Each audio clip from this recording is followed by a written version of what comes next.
और ब्रेक के बाद एक बार फिर से स्वागत है आप सभी का। कार्यक्रम में बढ़ेंगे आगे, लेकिन उससे पहले दो मेहमान हमारे साथ और जुड़ गए। सतीश चंद्र दुबे जी हैं, राज्यसभा सांसद हैं, और साथ ही हमारे साथ मुकेश राजपूत जी भी जुड़ गए हैं, फर्रुखाबाद से बीजेपी सांसद हैं। सबसे पहले सतीश चंद्र दुबे जी, आपका रुख करते हुए सबसे पहले सवाल यही कि विपक्ष लगातार जो सदन की अभी कार्रवाई चल रही है और जो निलंबन की ये प्रक्रिया चल रही है, इसको लेकर विपक्ष अपनी आवाज बुलंद कर रहा है और कह रहा है कि इस लोकतंत्र में भी उन्हें बोलने का मौका नहीं दिया जा रहा है और बीजेपी उनकी आवाज को दबाने की कोशिश करती है। देखिए, बोलने का मौका उन लोगों को दिया जा रहा है, लेकिन अनावश्यक मुद्दा बना के सदन को नहीं चलने देना उनकी एक मंशा बन चुकी है। काम नहीं किए हैं पहले, न करने देने की उनकी इच्छा है। तो हमेशा आप जैसे देख लीजिए कि उनके पार्टी के लीडर, जिनको हम लोग बोलचाल की भाषा में पप्पू जी कहते हैं, एक सम्मानित उपराष्ट्रपति जी का वीडियो बनाना, कोई नकल कर रहा है उसका वीडियो बनाना और सोशल मीडिया पर चलाना, उसके माध्यम से अनेकों चैनल में भी चला। इससे बड़ा दुर्भाग्य इस लोकतंत्र में क्या हो सकता है कि एक सम्मानित पद को जो सम्मानित करता हो उसका छवि खराब करने का एक जो सिस्टम वो लोग चलाया है, इससे बड़ा दुर्भाग्य भारत के लिए क्या हो सकता है। इसलिए उनकी एक मंशा स्पष्ट है कि ना वो कभी काम अच्छा किए हैं, ना काम करने देने की इच्छा है। तो क्या ये समझा जाए कि गलती से वो गलती हो जाती है जिससे लाइमलाइट में जो कांग्रेस बनी रहना चाहती है वो करने की कोशिश की जाती है कांग्रेस की तरफ से? कांग्रेस अब बचा ही कहाँ है। हाँ। अब केवल जमीन नहीं, अमीन लेके घूम रहे हैं लोग। वो 28 दल के पार्टी बना के घूम रहे हैं लोग। सर, हिमाचल आपसे ले लिया, कर्नाटक में तमाम कोशिशें की, लेकिन अरे इतना बड़ा देश में 3 प्रदेश में अगर आपने अपना सत्ता ले लिया तो बहुत बड़ा। आपकी पार्टी कितने वर्षों पुराना है उस पर थोड़ा ध्यान दीजिए। बीजेपी तो आपके सामने आया और आज विभिन्न प्रदेशों में देश के मुख्य केंद्र में जी आज स्थापित है और काम अच्छा कर रहा है। आज मोदी ग्रांट ही एक ऐसा कार्ड है जिस पे पूरा भारत भरोसा कर रहा है, भारत की जनता भरोसा कर रही है। ठीक है मुकेश राजपूत जी, मैं आपसे जानना चाहूंगी एक सवाल जो ये है कि देखिए, जिस तरह जिक्र किया गया कि अरे 1 या 2 राज्य ले भी लिए तो क्या हो गया, लेकिन 13 राज्य अभी भी ऐसे हैं जो बीजेपी मुक्त है। यहाँ तो चुनौती जरूर झेलनी पड़ सकती है बीजेपी को। देखिए, हमारे साथी ने ठीक कहा है। हाँ। मोदी जी हिंदुस्तान नहीं पूरे विश्व में सबसे पॉपुलर लीडर हैं और जिस तरह से 3 राज्य में कहीं कांग्रेस या कांग्रेस के सहयोगी दलों की आपस में तालमेल से बन गई तो कोई बहुत बड़ी बात नहीं। अन्य राज्य में आगे आने वाले समय में लोकसभा के चुनाव में 2024 में आप देखिएगा कि इस बार 400 के पार जो नारा दिया है भारतीय जनता पार्टी ने कहा है वो करके दिखाएगी। इससे आपको मालूम पड़ जाएगा। दूसरा ये है कि आगे आने वाले विधानसभा, जो लोकसभा के बाद जब विधानसभा के चुनाव आएंगे तो जिस तरह से कांग्रेस और कांग्रेस के सहयोगी दल जिस तरह से कृत कर रहे हैं, मुझे नहीं लगता वो कहीं पर भी हिंदुस्तान में कांग्रेस और कांग्रेस के सहयोगी दल किसी हिंदुस्तान में किसी राज्य में बचेंगे। हाँ, विपक्ष की भूमिका में 1-2 लोग नज़र के रूप में आएंगे, मेरा अपना मानना। मुझे मुकेश जी एक सवाल आपसे जरूर करना है, क्योंकि जब बात जातीय जनगणना की होती है तो आप ये कहते हैं कि हमारे यहाँ तो ऊंट का, बकरी का, गाय का सबकी गणना रहती है, तो फिर जातीय जनगणना भी होनी चाहिए।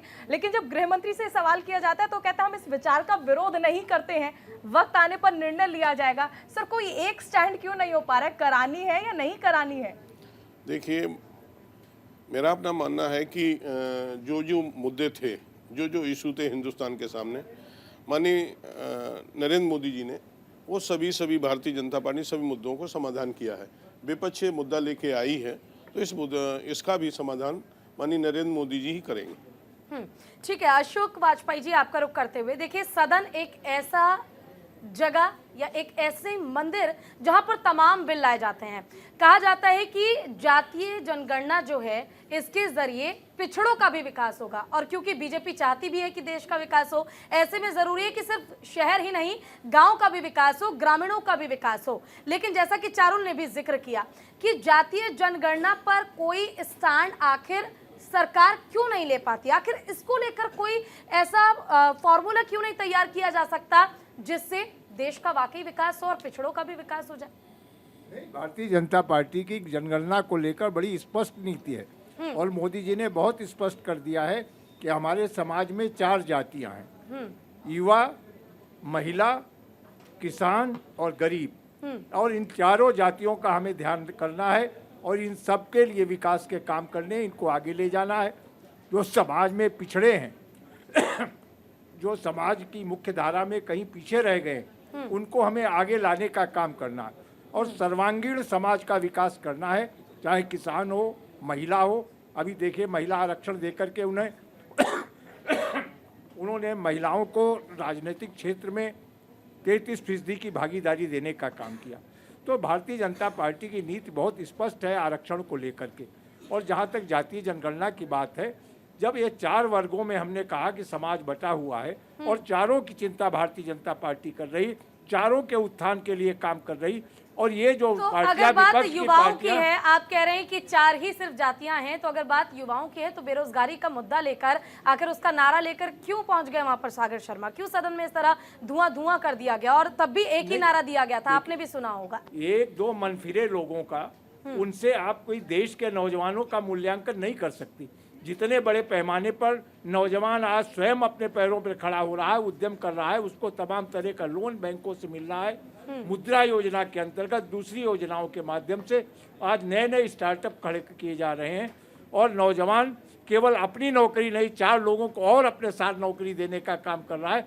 केवल सरकारी नौकरी से रोजगार नहीं होता है, रोजगार तो इससे है कि सरकारी भी नौकरी हो और लोग अपने पैरों पर खड़े हों। और आज का नौजवान स्वावलंबी है, स्वाभिमानी है और अपने पैरों पर खड़ा होने के लिए सरकार से सारे संसाधन उसको उपलब्ध हैं। और ये जो 2-3 नौजवानों ने, जिन्होंने जाकर के ये राजनीतिक वातावरण को गंदा करने का काम, लोकसभा में घुसकर लोकसभा की सुरक्षा में सेंध लगाने का काम किया, ये बहुत ही दुर्भाग्यपूर्ण है। इनको उधर नहीं करना। लगते जब आप ये कहते हैं कि हम जातीय जनगणना की बात नहीं करते, हम जातियों की बात नहीं करते हैं, लेकिन फिर बीजेपी जब ये कहती है कि अगर इस राज्य में हम जीतेंगे तो ओबीसी कैंडिडेट को ही मुख्यमंत्री बनाएंगे, तो सर ओबीसी जाति नहीं है या फिर यहाँ पर आप जातियों का जिक्र नहीं करते? नहीं, ओबीसी जाति नहीं, ओबीसी एक समाज है और उस समाज को, जहाँ जो समाज के पिछड़े लोग हैं, उनको हम अवसर देंगे और दिया हमने। और आप देखें जिस तरीके से मध्य प्रदेश में हमने ओबीसी का मुख्यमंत्री बनाने का काम किया, हमने छत्तीसगढ़ में आदिवासी मुख्यमंत्री बनाने का काम किया। समाज के सभी वर्गों को लेकर के चलने का प्रयास भारतीय जनता पार्टी का है। विपक्ष भी तो यही कह रहा है कि इन्हें आगे लाना है, इसलिए जातीय जनगणना कराइए। जातीय जनगणना से कौन आगे आएगा? संसाधन जुटाने से आएगा, लोगों को विकास के अवसर देने से आएगा, लोगों को अच्छी शिक्षा देने से आएगा, लोगों को रोजगार के संसाधन देने से समाज आगे आएगा। कि समाज केवल जातीय जनगणना से आगे आ जाएगा? और जिन लोगों ने जातीय जनगणना की, उनका समाज कितना पिछड़ा हुआ है। यानी चारुल, उनका सीधे तौर पर कहना है कि अब ये वो भारत नहीं रह गया है जहां हिंदू, मुस्लिम, सिख, ईसाई हुआ करते थे, बल्कि ये अब वो नया भारत है जहां अब सिर्फ 4 ही धर्म हैं और 4 ही जातियां हैं, गरीब, महिलाएं, किसान और सबसे बड़ा युवा। आगे भी चर्चा जारी रहेगी। यहाँ वक्त छोटे से ब्रेक का है, जल्द लौटेंगे।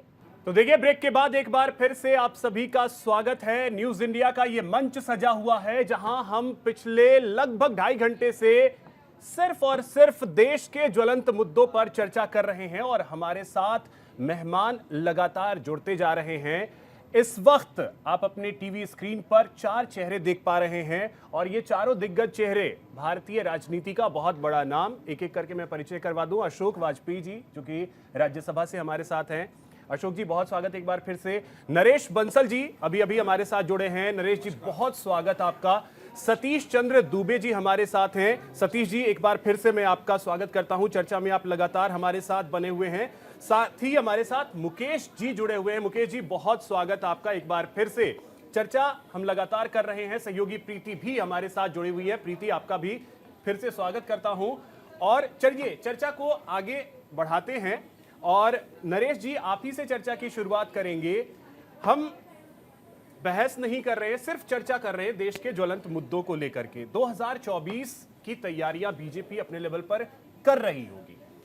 आपको क्या लग रहा है, इस बार के मुद्दे कौन कौन से रहने वाले हैं? क्योंकि वो सिर्फ और सिर्फ विपक्ष की अगर बात कर ली जाए, वो ये कह रहे हैं कि हम तो मोहब्बत की दुकान चला करके इस बार सत्ता में आ रहे हैं। सर्वप्रथम तो मैं आपके सभी दर्शकों को प्रणाम करता हूं।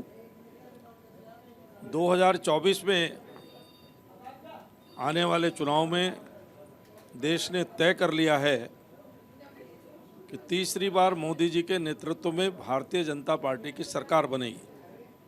और हमारा जो मुद्दा है, एक ही मुद्दा है, सबका साथ, सबका विकास, सबका विश्वास, सबका प्रयास। और इसके आधार पर हम 2047 में भारत को विश्व का विकसित राष्ट्र बनाने का संकल्प लेकर चले हैं। उस संकल्प में जनता हमारे साथ जुड़ रही है, जुड़ गई है, और उसका मन ये बना है कि मोदी जी हैं तो मुमकिन है, मोदी जी के नेतृत्व में हम इसको अवश्य प्राप्त करेंगे, ऐसा जन सामान्य का मानना है। ठीक है, मेरा अगला प्रश्न जो है वो सतीश चंद्र जी से है। बिहार की राजनीति आजकल बहुत ज़्यादा सुर्खियां बटोर रही हैं। वो इसीलिए क्योंकि अभी कुछ दिनों पहले सूबे के मुख्यमंत्री नीतीश कुमार जिस तरीके से उन्होंने बयानबाजी की, उसको लेकर के पूरे देश में चर्चा का उन्होंने विषय बना दिया। जिस तरीके से उन्होंने अपनी बात रखी, साथ ही अब अभी क्योंकि 2024 का लोकसभा चुनाव, आम चुनाव सर पे है, तो ऐसे में मैंने पहले भी सवाल किए हैं कि कई ऐसे राज्य हैं जहां पर बीजेपी को अपने पार्टी को सीटें दिलाने के लिए कड़ी मशक्कत करने की ज़रूरत है। तो सतीश जी, बिहार में भारतीय जनता पार्टी के पास लालू और तेजस्वी की जोड़ी यानी कि जदयू और आरजेडी की काट बीजेपी के पास क्या है? वहां कैसे भारतीय जनता पार्टी परचम लहराएगी अपना? देखिए, भारतीय जनता पार्टी अपने विकास कार्यों पे विश्वास रखती है और निरंतर भारतीय जनता पार्टी यानी मोदी जी की गारंटी वाली सरकार पब्लिक के बीच में जाके अच्छा काम कर रही है। रहा बात बिहार में जो गठबंधन 7 दल मिलके एक सरकार चला रही है बिहार प्रदेश की, तो हम यही कह सकते हैं कि आज के डेट में जो मुख्यमंत्री नीतीश कुमार जी हैं, उनका मेमोरी लॉस हो गया है। उनको खुद याद नहीं रहता है कि मैं क्या बोल रहा हूँ। अट की पट सवालें या जवाबें दे रहे हैं, आजकल मीडिया से कट कट के रह रहे हैं, और उनको मुंगेरी लाल की सपना दिखा चुका है उनके कुछ सहयोगी मित्र ने कि आपको देश का भावी प्रधानमंत्री हैं। तो ये शुरू हो गया कि फिर से बीजेपी आ रहे हैं। देखिए, चर्चा विषय अलग है, चर्चा कर लेना अलग विषय है, लेकिन अभी तक कोई ऐसा तय नहीं हुआ है कि नीतीश जी हम लोग के साथ आएंगे। और कितना बार कितने मंचों से हमारे राष्ट्रीय पूर्व अध्यक्ष गृह मंत्री जी वर्तमान बोल चुके हैं कि अब नीतीश कुमार के लिए कहीं से मेरे पास दरवाजा खुला नहीं है, दरवाजा बंद है। नहीं, वो तो ठीक है, लेकिन बिहार की जनता, मैंने कहा काट क्या है आपके पास? आप कह रहे हैं कि बुखार लगा हुआ है, हम कह रहे हैं बुखार लगी किस वजह से? आपके पास काट क्या है 2024 के लिए? क्योंकि एक बार जिस तरीके से बिहार की जो जनता है, जो स्पेशली जो वहाँ के यंगस्टर्स हैं, जो यूथ हैं, जो युवा है, वो भारतीय जनता पार्टी को रोजगार के मुद्दे पर आए दिन केंद्र की सरकार को देखिए घेरती है। तो आपको नहीं लगता 2024 में बिहार जैसे राज्य में, जहाँ पर लाखों युवा बड़े बड़े शहरों में एग्जाम देने जाते हैं, बेरोजगारी के कारण कई मार झेल रहे हैं, इसका काट क्या है आपके पास? देखिए, बिहार की समस्या केवल आज से नहीं है, बिहार की समस्या आज़ादी के बाद से है, और इसका सारा श्रेय जाता है कांग्रेस को, क्योंकि कांग्रेस वर्षों तक हुकूमत की है बिहार प्रदेश पे। उसके बाद लालू जी ने किया 15 साल, और आज नीतीश कुमार जी लगभग 20 साल पूरा करने जा रहे हैं। इसमें डायरेक्ट कहीं रोल भारतीय जनता पार्टी की नहीं रही है, कहीं ना कहीं उनके साथ रह के हमने सरकार चलाया है, बेहतर काम किया है, जनता की सेवा किया है, लेकिन डायरेक्ट जिम्मेवारी नीतीश कुमार की है, डायरेक्ट जिम्मेवारी लालू परिवार की है, डायरेक्ट जिम्मेवारी कांग्रेस की बनती है। रहा बात कि आज पहले जब बीच बीच में जब देखिए कि शाहनवाज हुसैन जी हमारे उद्योग मंत्री थे, तो बाहर के इन्वेस्ट करने वाले लोग आते थे, पूंजीपति, लेकिन फिर भी आज के डेट में जब भाजपा और जदयू अलग हो गया, सरकार फिर लालू जी के साथ बना के चल रहे हैं, तो वहाँ जितने पूंजीपति आए थे, आज भरोसा उठ गया है कि फिर जंगल राज पार्ट 3 नहीं आ जाए। लेकिन जातिगत जनगणना से आप लोग डिनाई करते हैं, आपकी पार्टी कहाँ आ रही जातिगत जनगणना? हम जातिगत जनगणना पे मुख्यमंत्री से लेकर के डिप्टी सीएम सब बोल चुके हैं, वहाँ से तो अब आंकड़े भी, इसकी भी काट नहीं है ना आपके पास। मैं इसीलिए कह रही हूँ बिहार, उसके लिए आप लोगों के पास क्या है? देखिए, अब पहले वाला बिहार नहीं है, बिहार विकास के रास्ते पर बढ़ चुका है। और बिहार में कल तक आप याद करिए, हम चंपारण से बिलोंग करते हैं। हमारे सीनियर बोले हैं वाजपेयी जी कि startup zone, local for vocal, बहुत सा योजना जो भारत सरकार का है जिससे हम रोजगार हमारा नौजवान दे रहा है। कल तक जो लड़का जाके बाहर में एक मजदूर के रूप में काम करता था, आज चंपारण में एक चनपटिया जगह है, चंपारण में विभिन्न कोने में जाइएगा तो स्टार्टअप जोन के माध्यम से आज उद्योगपति बन गया है।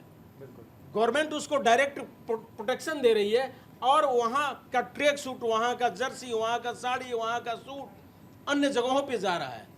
इसलिए हम कह सकते हैं कि जो जिसके पास जो हुनर है उसके लिए मोदी सरकार आज कटिबद्ध है और मोदी जी का गारंटी पर, मोदी जी के गारंटी का जो विकास का गाड़ी है उसी पर जनता भरोसा कर रही है। आप याद करिए 2014 का चुनाव कि जदयू अलग लड़ा था, मात्र 2 सीट जीता था।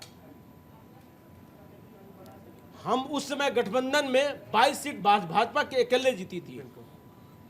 तो आज के डेट में पिछले बार जब 19 में चुनाव हुआ तो गठबंधन में तब हमने जितना सीट दिया उसमें से 1 सीट कम है जीता। हमने 17 सीट उसको दिया था, 1 सीट 16 मात्र जीता था। 17 हम लड़े थे, 17 ही जीते थे। इसलिए मोदी जी की गारंटी पर ही सरकार भरोसा, जनता यूपी के लिए मुकेश जी क्या रणनीति? क्योंकि देखिए कहा यह जाता है कि दिल्ली का रास्ता होकर गुजरता है बिहार और उत्तर प्रदेश से। 120 लोकसभा सीटें आती हैं इन दोनों राज्यों में। 40 के लिए तो प्लान बता दिया सतीश जी ने, 80 के लिए क्या प्लान बीजेपी के? देखिए 2024 के चुनाव में उत्तर प्रदेश में 80 में 80 सीटें भारतीय जनता पार्टी का प्लान है कि 80 में 80 सीटें आएंगी। और हमारे यहाँ जिस तरह से माननीय योगी जी और माननीय मोदी जी जिस तरह से उत्तर प्रदेश में विकास हो रहा है उसमें मुझे नहीं लगता है कहीं पर भी 80 में 80 सीटें नहीं आए। 80 में 80 सीटें आएंगी। जो हमारा विजन है, हर गांव के लिए विद्युतीकरण हुआ है, हर गांव में अच्छी सड़कें बन रही हैं, लोगों को मुफ्त में राशन मिल रहा है और लोगों को आयुष्मान कार्ड बन रहा है। अभी जिस तरह से हमारी विकसित भारत संकल्प यात्रा जा रही है तो गांव-गांव में, मैं तो हर कार्यक्रम में वहाँ जुड़ा हूँ, मैंने देखा है कि वहाँ पर सभी जातियों के लोग, सभी मजहब के लोग, सभी धर्मों के लोग उसका स्वागत कर रहे हैं। और वैसे भी मेरा अपना मानना है कि जो भी हमारी लोकसभा की सीटें हैं उनमें जो कैंडिडेटों को पिछली 2019 में जो वोट मिले थे उनमें कम से कम 2 से 2.5 लाख वोट ज़्यादा निकल के आएगा। यदि कोई 2 लाख से 80 इस बार उत्तर प्रदेश में, हाँ 80 में 80 सीटें लोकसभा की जीत के आएंगी। सारे इंटरनल सर्विस कह रहे हैं कि इस बार आपको 80 में 80 नहीं 80 में 70 मिलने वाला है, 70 सीटें। अब वो सर्वे तो आता है, लेकिन सर्वे अभी जो 3-4 स्टेटों का आया था वो सर्वे आप देख लीजिएगा। सर्वे में बता रहे थे कि छत्तीसगढ़ हमें नहीं मिलेगी, लेकिन छत्तीसगढ़ में हम बहुमत से आए। इसी तरह राजस्थान में भी दिखा रहे हम नहीं आएंगे। हवाले से मीडिया के पास काफी खबरें होती हैं सर, और खुद भारतीय जनता पार्टी कई जिन राज्यों में चुनाव लड़ने जाती है और साथ ही लोकसभा चुनाव हो और इंटरनल सर्वेज ना करे, ऐसा हो नहीं सकता। इसीलिए मैंने आपसे कहा कई सारे आंतरिक सर्वे हैं जो पार्टी के, वो उत्तर प्रदेश में इस बार सूत्रों के हवाले से 70 सीटें। नहीं, हमारा अपना मानना है कि हमारी पार्टी का भी मानना है। अच्छा, हम लोगों का मानना है कि जिस तरह से मैं एटमॉस्फेयर देख रहा हूँ, हमारी अपनी कॉन्स्टिट्यूंसी थी, पहली बार में मैं 1,51,000 से जीता, दूसरी बार में 2.5 लाख से जीता, इस बार 4.5 लाख से जीतूंगा। और ये एक नहीं है, हर लोकसभा की मुझे स्थिति यही लग रही। नरेश बंसल जी, क्या होने वाला है 2024 में? 2024 में मैंने पहले बताया कि जनता का मन फिर से मोदी जी के लिए है। हैट्रिक मोदी जी करेंगे क्योंकि भारत विकसित राष्ट्र बनना है। और मैं बहुत ज़्यादा कोई ज्योतिषी भी नहीं हूँ, लेकिन एक राजनीतिक कार्यकर्ता हूँ। उस आधार पर कह सकता हूँ कि भारतीय जनता पार्टी पहले से अधिक सीटें और पहले से अधिक वोट लेकर के तीसरी बार मोदी जी के नेतृत्व में एनडीए की सरकार बनाएगी।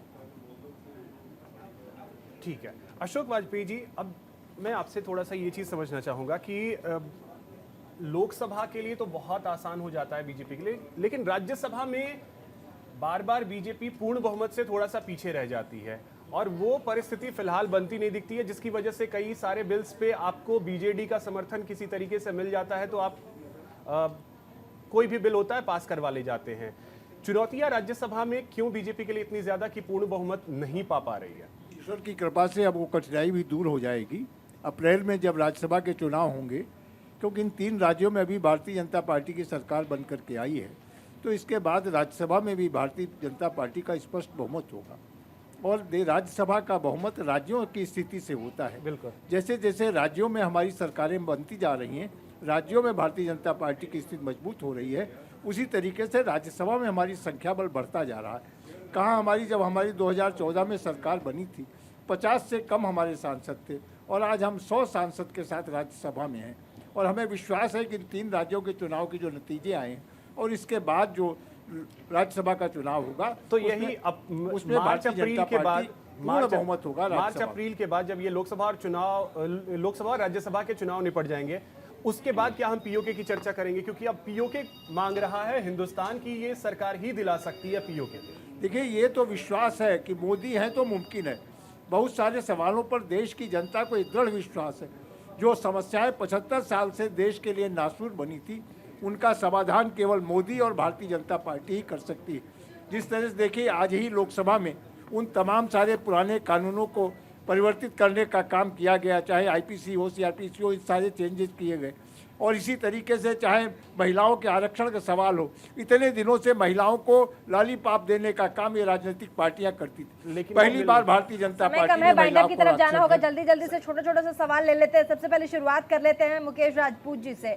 महिलाओं के लिए कई सारे मुद्दे, साथ ही आरक्षण वाली बात भी अब सामने निकल कर आ गई, लेकिन 2024 के लिए क्योंकि 5 राज्यों में चुनाव हुए, 3 बड़े हिंदी राज्य जहां पर भारतीय जनता पार्टी की प्रचंड जीत हुई, उसी दिन प्रधानमंत्री नरेंद्र मोदी भारतीय जनता पार्टी के कार्यालय से उन्होंने सबसे पहला धन्यवाद देश की महिलाओं को, 3 राज्यों की महिलाओं को। उन्होंने कहा कि महिलाओं का समर्थन और उनका वोट हमें सबसे ज्यादा मिला है। क्या कहेंगे महिलाओं के विषय में 2024? शुरुआत आपसे। देखिए, 2014 के जो चुनाव हुए थे तो माननीय प्रधानमंत्री ने सबसे पहला जो अपना उद्बोधन जो दिया था, देश को संबोधन किया था, वो सेंट्रल हॉल से किया था। माननीय प्रधानमंत्री आए थे, लोकसभा में प्रवेश किया था, तो लोकसभा का सबसे पहले माथा टेक कर जब अपने सेंट्रल हॉल में गए थे तो पहला उन्होंने कहा था कि मैं इस सरकार को बनाने के लिए सबसे ज़्यादा महत्वपूर्ण किसी ने योगदान दिया है तो माताओं बहनों ने योगदान दिया है। उन्होंने कहा था गरीब ने इस सरकार को बनाने में सबसे महत्वपूर्ण योगदान रहा है, तो गरीबों का रहा है, नौजवानों का रहा है, किसानों का रहा है, मजदूरों का रहा है। तो इस तरह से माननीय प्रधानमंत्री हमेशा ही महिलाओं का सम्मान करने के लिए, महिला सशक्तिकरण करने के सतीश लिए। चंद्र जी, महिलाओं पे जरा क्या लग रहा है आपको? महिलाएं बढ़ चढ़ के 2024 में वोट करेंगी? हालांकि आप लोग आरक्षण वाला ये जो पूरा का पूरा है, ये आप लोग लागू 29 में जाके करेंगे, अभी इससे कुछ होगा नहीं, विपक्ष हमलावर भी रहा है आप लोगों पे। देखिए, प्रधानमंत्री आवास योजना महिलाओं के नाम से, हर घर में शौचालय मोदी जी ने बनवाया है।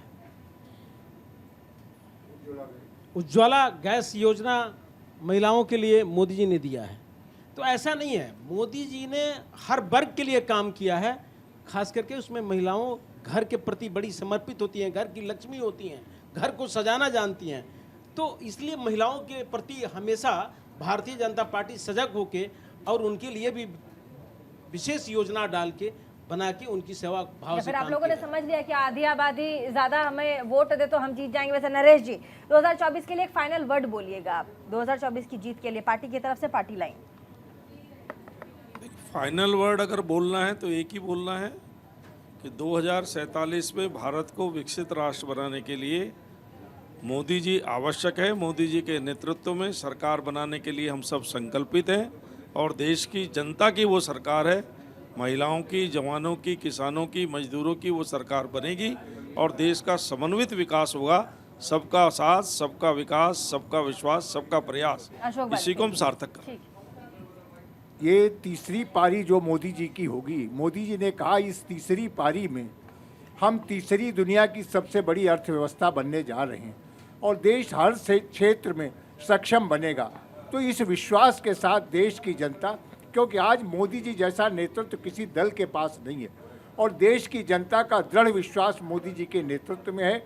इसलिए 2024 में शानदार जीत मोदी जी के नेतृत्व में भारतीय ठीक है जनता सर, बहुत बहुत पार्टी शुक्रिया ये- तमाम ये मेहमान स्पष्ट हमारे है साथ। कि ये जीत और जो है वो बिल्कुल प्रीति आश्वस्त है बीजेपी, यानी कि मोदी की गारंटी 2000 में चलेगी, 2024 में ये बीजेपी पूरी तरीके से आश्वस्त है।